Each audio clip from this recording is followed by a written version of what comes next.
भैरव उवाच अथ वक्ष्यामि देवेशी कवचं मन्त्रगर्भकं मूलमन्त्रस्वरूपं च विश्वमङ्गलकाभिधं सर्वसम्पत्प्रदं चैव महाकालस्य पार्वती गुह्याति गुह्यपरमं मूलमन्त्रत्रयध्रुवं परमार्थप्रदं नित्यं भोगमोक्षैककारणं महाभयहरं देवी महेश्वर्यप्रदं शिवे कवचस्यास्य देवेशी ऋषिर्भैरव ईरितः अनुष्टुप्छन्द इत्युक्तं महाकालश्च देवता कूर्चबीजं पराशक्तिस्तारं कीलिकमीरितं धर्मार्थकाममोक्षार्थे विनियोगः प्रकीर्तितः श्यामवर्णं महाकायं महाकालं त्रिलोचनं नीलकण्ठं स्वतेजस्कं नेत्रत्रयविभूषितं खट्वाङ्गचर्मधरं देवं वरदाभयपाणिकं शूलहस्तं च खट्वाङ्गं धारिणं मन्त्रनायकं पिनाकहस्तं देवेशं तोमरं बिभ्रतं विभुं प्रातः पठेत् सहस्रं वै भैरवं तु सदा स्मरेत् एवं विधेन ध्यानेन मनसा चिन्तयेद् विभुम् ॐ ह्रं शिरः पातु मे कालः ललाटे ह्रीं सदा मम ह्रंकारकं प्रतीच्यां मे बीजद्वयस्वरूपिणी ह्रीं पातु लोचनद्वन्द्वं मुखं ह्रीं बीजरूपिणी ह्रींकारकं कण्ठदेशे ह्रीं पातु स्कन्धयोर्मम महाकालः सदा पातु भुजौ सव्येनसौ मम ह्रींकारं हृदयं पातु ह्रं मेऽव्यादुदरं सदा ह्रीं नाभिं पातु सततं देवी ह्रींकाररूपिणी अव्यान्मे लिङ्गदेशं च ह्रीं रक्षेद्गुह्यदेशके कूर्चयुग्मं पातु पादौ स्वाहा पादतलं मम श्रीषोडशाक्षरः पातु सर्वाङ्गे मम सर्वदा अन्तर्वह्निश्च मां पातु देवदत्तश्च भैरवः नागलिङ्गामृतप्रीतः सर्वसन्धिषु रक्षतु महोग्रो मां सदा पातु ममेन्द्रियसमूहकं शिवो ममेन्द्रियार्थेषु रक्षयेद्दक्षिणे स्वपि महाकालः पश्चिमेऽव्यात् दक्षिणे देवदत्तकः भगलिङ्गामृतं प्रीतो भगलिङ्गस्वरूपकः उदीच्यामूर्ध्वगः पातु पूर्वे संहारभैरवः दिगम्बरः संसानस्थः पातु दिक्षु विदिक्षु च शतलक्षं प्रजप्तोऽपि तस्य मन्त्रं न सिद्ध्यति न शास्त्रज्ञानमाप्नोति सोचिरान् मृत्युमाप्नुयात् मन्त्रेण म्रियते योगी रक्षयेत् कवचं ततः त्रिसन्ध्यं पठनादस्य कवचस्य तु पार्वती सिद्ध्योष्टौ करे तस्य महेश इव चापरः रूपेण स्मरतुल्येष्टो कामिनीनां प्रियो भवेत् तस्मादेतत्सु कवचं न देयं यस्य कस्यचित् भक्तियुक्ताय शान्ताय दानशीलाय धीमते यो ददाति सुशिष्येभ्यो वश्येतस्य जगद्भवेत् गुह्याद्गुह्यतरं गुह्यं महारुद्रेण भाषितं रवौ भूर्जे लिखेद्वर्म स्वयंभूः कुसुमस्त्रजा कुङ्कुमेनाष्टगन्धेन रक्तेन निजरेतसा धारयन्मूर्ध्नि वा बाहौ प्राप्नुयात् परमां गतिं धनकामो लभेद्वित्तं पुत्रकामो लभेत् प्रजां सर्वान् रिपून् रणे जित्वा कल्याणी गृहमाविशेत् यस्य कण्ठगतं तस्य करस्ताः सर्वसिद्धयः श्रीविश्वकवचं नाम कवचं न प्रकाशयेत् भैरव उवाच अथ वक्ष्यामि देवेशी कवचं मन्त्रगर्भकं मूलमन्त्रस्वरूपं च विश्वमङ्गलकाभिधम् सर्वसम्पत्प्रदं चैव महाकालस्य पार्वती गुह्यातिगुह्यपरमं मूलमन्त्रत्रयध्रुवं परमार्थप्रदं नित्यं भोगमोक्षैककारणं महाभयहरं देवी महेश्वर्यप्रदं शिवे कवचस्यास्य देवेशी ऋषिर्भैरव ईरितः अनुष्टुप्छन्द इत्युक्तं महाकालश्च देवता कूर्चबीजं पराशक्तिस्तारं कीलिकमीरितं धर्मार्थकाममोक्षार्थे विनियोगः प्रकीर्तितः श्यामवर्णं महाकायं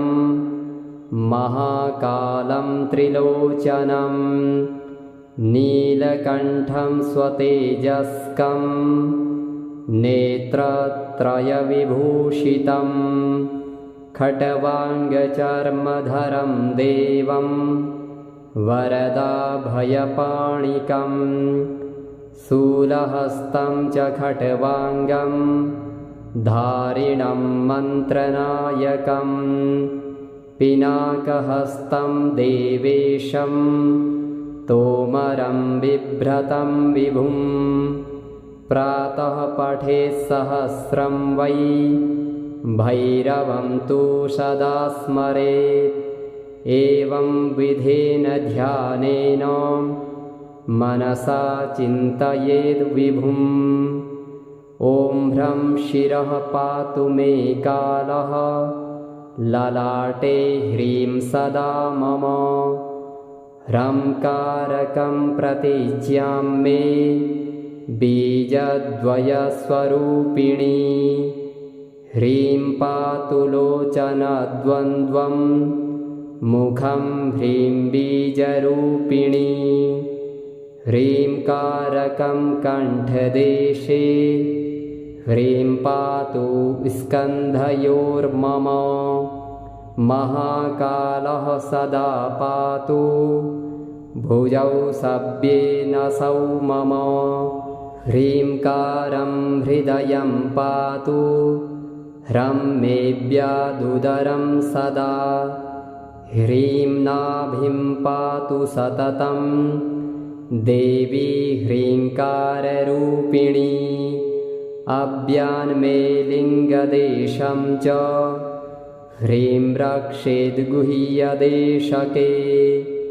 कूर्चयुगमं पातु पादौ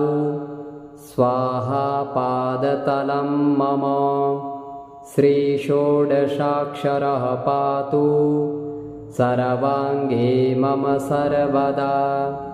अन्तर्वह्निश्च मां पातु देवदत्तश्च भैरवः नागलिङ्गामृतप्रीतः सर्वसन्धिषु रक्षतु महोग्रो मां सदा पातु ममेन्द्रियसमूहकम् शिवो ममेन्द्रियार्थेषु रक्षयेद्दक्षिणे स्वपि महाकालः पश्चिमेऽव्यात्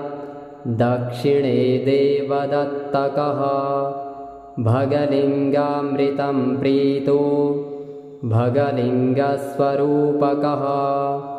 उदीच्यामूर्ध्वगः पातु पूर्वे संहारभैरवः दिगम्बरः संसानस्थः पातु दिक्षु विदिक्षु च शतलक्षं प्रजप्तोऽपि तस्य मन्त्रं न सिद्ध्यति न शास्त्रज्ञानमाप्नोति सोचिरान् मृत्युमाप्नुयात् मन्त्रेण म्रियते योगी रक्षयेत् कवचं ततः त्रिसन्ध्यं पठनादस्य कवचस्य तु पार्वती सिद्ध्योष्टौ करे तस्य महेश इव चापरः रूपेण स्मरतुल्येष्टो कामिनीनां प्रियो भवेत् तस्मादेतत्सु कवचं न देयं यस्य कस्यचित् भक्तियुक्ताय शान्ताय दानशीलाय धीमते यो ददाति सुशिष्येभ्यो वश्ये तस्य जगद्भवेत् गुह्याद्गुह्यतरं गुह्यं महारुद्रेण भाषितं रवौ भूर्जे लिखेद्वर्म स्वयंभूः कुसुमस्त्रजा कुङ्कुमेनाष्टगन्धेन रक्तेन निजरेतसा धारयन्मूर्ध्नि वा बाहौ प्राप्नुयात् परमां गतिं धनकामो लभेद्वित्तं पुत्रकामो लभेत् प्रजां सर्वान् रिपून् रणे जित्वा कल्याणी गृहमाविशेत् यस्य कण्ठगतं तस्य करस्ताः सर्वसिद्धयः श्रीविश्वकवचं नाम कवचं न प्रकाशयेत् भैरव उवाच अथ वक्ष्यामि देवेशी कवचं मन्त्रगर्भकं मूलमन्त्रस्वरूपं च विश्वमङ्गलकाभिधं सर्वसम्पत्प्रदं चैव महाकालस्य पार्वती गुह्यातिगुह्यपरमं मूलमन्त्रत्रयध्रुवं परमार्थप्रदं नित्यं भोगमोक्षैककारणं महाभयहरं देवी महेश्वर्यप्रदं शिवे कवचस्यास्य देवेशी ऋषिर्भैरव ईरितः अनुष्टुप्छन्द इत्युक्तं महाकालश्च देवता कूर्चबीजं पराशक्तिस् तारं कीलिकमीरितं धर्मार्थकाममोक्षार्थे विनियोगः प्रकीर्तितः श्यामवर्णं महाकायं महाकालं त्रिलोचनं नीलकण्ठं स्वतेजस्कं नेत्रत्रयविभूषितं खट्वाङ्गचर्मधरं देवं वरदाभयपाणिकं शूलहस्तं च खट्वाङ्गं धारिणं मन्त्रनायकं पिनाकहस्तं देवेशं तोमरं बिभ्रतं विभुं प्रातः पठेत् सहस्रं वै भैरवं तु सदा स्मरेत् एवं विधेन ध्यानेन मनसा चिन्तयेद् विभुम् ॐ ह्रं शिरः पातु मे कालः ललाटे ह्रीं सदा मम ह्रंकारकं प्रतिज्ञां मे बीजद्वयस्वरूपिणी ह्रीं पातु लोचनद्वन्द्वं मुखं ह्रीं बीजरूपिणी ह्रींकारकं कण्ठदेशे ह्रीं पातु स्कन्धयोर्मम महाकालः सदा पातु भुजौ सव्येनसौ मम ह्रींकारं हृदयं पातु ह्रं मेऽव्यादुदरं सदा ह्रीं नाभिं पातु सततं देवी ह्रींकाररूपिणी अव्यान्मे लिङ्गदेशं च ह्रीं रक्षेद्गुह्यदेशके कूर्चयुग्मं पातु पादौ स्वाहा पादतलं मम श्रीषोडशाक्षरः पातु सर्वाङ्गे मम सर्वदा अन्तर्वह्निश्च मां पातु देवदत्तश्च भैरवः नागलिङ्गामृतप्रीतः